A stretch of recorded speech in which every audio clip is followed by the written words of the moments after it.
Very good morning সবাইকে। এখন বাজছে সকাল 9:15। আমরা রেডি হয়ে বেরিয়ে পড়ছি। এবার ঘরে ফেরার পালা। খড়গপুরে 2 দিন বেশ ভালোই কাটালাম। তো চলো আবার বাইক রাইড, আবার প্রায় 200 কিলোমিটার জার্নি। তো 9:15 বাজছে, আমরা বেরিয়ে পড়ছি। তোমরা সাথে থাকো, ব্লগটা দেখতে থাকো।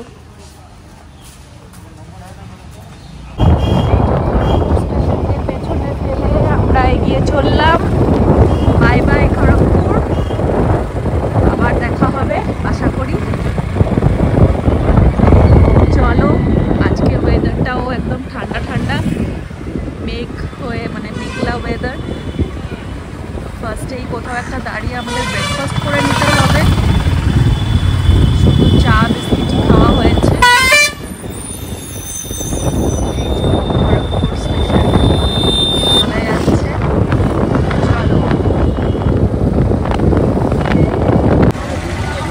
এই জায়গাটা দেখে তোমরা কি কেউ কিছু বুঝতে পারছো? দেখো, চেনা চেনা লাগছে। এটা হচ্ছে সেই জায়গা যখন আমরা এখানে এলাম, বিকালে যখন পৌঁছালাম এখানে দাঁড়িয়েই আমরা চা পকোড়া খাচ্ছিলাম সেই জায়গাটায়। এখন সকালে আমরা এই জায়গাটাতেই আবার এলাম, এসে এখানে আমরা আমাদের ব্রেকফাস্ট করব। আর এখানে দেখো ওই ছেঁড়া পরোটা যেটা বলে, পেটাই পরোটা, সেটা এখানে পাওয়া যাচ্ছে। তো আমাদের আসানসোলে তো এগুলো পাওয়া যায় না, তো ভাবছি যে এটাই এখানে ট্রাই করব। তো জুম করে দেখাই তোমাদের। এ দেখো, এখানে ওজন করে বিক্রি হচ্ছে পেটাই পরোটা। তোমরা কে কে পেটাই পরোটা খেয়েছো অবশ্যই কমেন্ট করে জানিও, আর কেমন লেগেছে সেটাও জানিও। তো চলো আমরা এখানে ব্রেকফাস্টটা কমপ্লিট করি, তারপর আবার আমাদের জার্নি স্টার্ট করব। এই যে মাম্মাম আর আমার বর। তো চলো খাওয়া কমপ্লিট করি আমরা। আমাদের ভিডিও তোমাদের কেমন লাগছে অবশ্যই কমেন্ট করে জানিও। আর যারা খড়গপুর থেকে আমার ভিডিও দেখবে তারা অবশ্যই একটা লাইক করে দিয়ে যেও। তো চলো ভিডিওটা কন্টিনিউ করছি, তোমরা সাথে থাকো। পেটাই পরোটা চলে এসছে টেবিলে। ব্রেকফাস্ট কমপ্লিট করে এসে আমরা এখন একটা পেট্রোল পাম্পে দাঁড়িয়ে আছি। দেখো সামনে, বুঝতে পারছো কিনা আমি একটু জুম করছি। এ দেখো কত বক, দেখো পুরো সাদা হয়ে আছে। প্রচুর প্রচুর বক এখানে দেখছি। এই খুব সুন্দর লাগছে এখানে জায়গাটা। চলো পেট্রোল ভরানো হয়ে গেলে তারপরে আবার আমরা বেরিয়ে পড়বো। কোথাও ঘুরতে যাওয়ার দিন দেখবে একটা এক্সাইটমেন্ট আলাদা থাকে। আর আজকে যেহেতু ফেরার দিন, ঘরে ফেরার দিন, তো মন এমনিতেই খারাপ যে 2 দিন বেশ ভালোই কাটাচ্ছিলাম বাইরে, আবার সেই ঘরে একই রুটিনের মধ্যে থাকতে হবে। তাই মনে হয় আজকের সময়টা বেশি লাগছে। এখন আমরা এসে দাঁড়ালাম চন্দ্রকোনা রোড। এই যে আরেকটা জঙ্গল, এখানে রোডের সাইডে আমরা দাঁড়িয়ে আছি। আপাতত কত কিলোমিটার এলাম আমরা? দাঁড়াও বলছি কত কিলোমিটার এলাম। গাড়িতে দেখছে তারপরে। ও সবে 50 কিলোমিটার আমরা পেরিয়েছি। এখনো 150-র মতো পথ আরো বাকি আছে মনে হয়। 150-র উপরে। হ্যাঁ হ্যাঁ, 140-এর মতো এখনো বাকি আছে পথ। তো চলো এখানে দাঁড়িয়ে একটু রেস্ট করে নিলাম 5-7 মিনিট, আবার গাড়ি স্টার্ট করব। তোমরা ভিডিও দেখতে থাকো।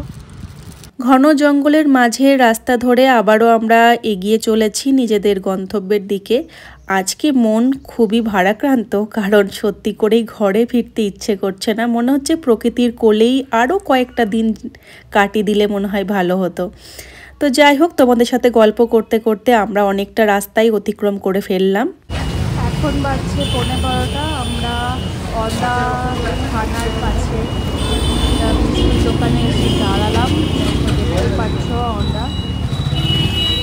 তো এই সেই মিষ্টির দোকান, যেখানে বেশ মিষ্টির টেস্ট, প্রত্যেকটা মিষ্টির টেস্টই খুব ভালো। তো এদিকে এলে আমরা এই দোকানটাতে একবার হলেও আসি, আর বিশেষ করে এখানকার রসগোল্লা দারুণ লাগে আমার খেতে। তো এখানে দাঁড়িয়ে আমরা মিষ্টি খেয়ে নিই, তারপরে আবার রওনা দেব। একটু তো হোল্ড করতে করতে যেতেই হচ্ছে, না হলে কোমরের আর অবস্থা বুঝতেই পারছে, এত দূর জার্নি। তো মাম্মামকে একবার দেখায়, দেখো কি অবস্থা,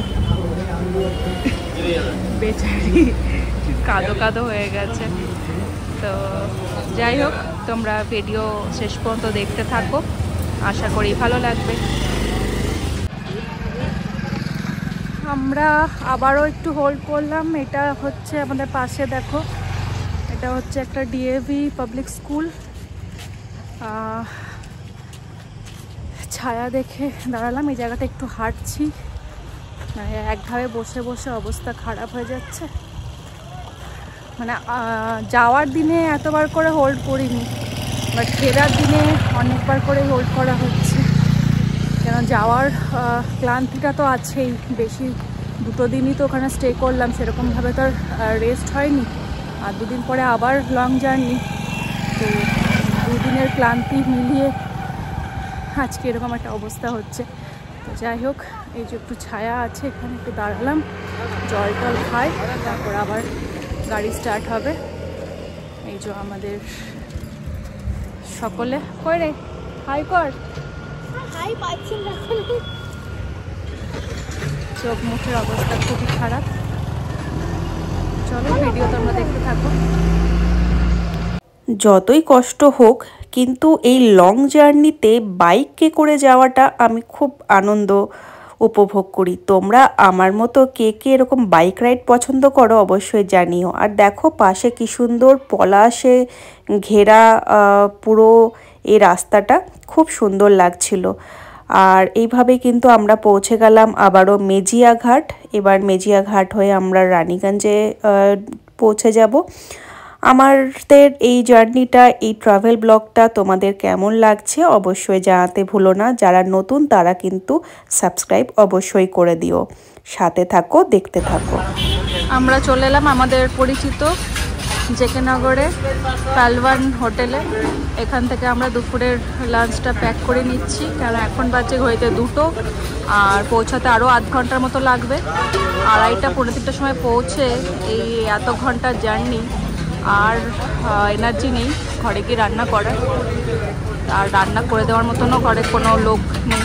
তো যাই হোক, তো আমরা এখান থেকে রুটি আর চিকেন পার্সেল করে নিচ্ছি, আর এখান থেকে আমরা আবার সোজা আসানসোলে একবারে ঘরে গিয়েই দাঁড়াবো। তো চলো ভিডিও দেখতে থাকো। খড়গপুর টু আসানসোলের এই লং জার্নির ভিডিও তো এখানেই শেষ করছি। তবে তোমরা কিন্তু আমাদেরকে সাজেস্ট করতে পারো নেক্সট তোমরা কোথাকার ট্রাভেল ব্লগ দেখতে চাও। তো সবাই খুব ভালো থেকো, এখনকার মতো টাটা, বাই বাই।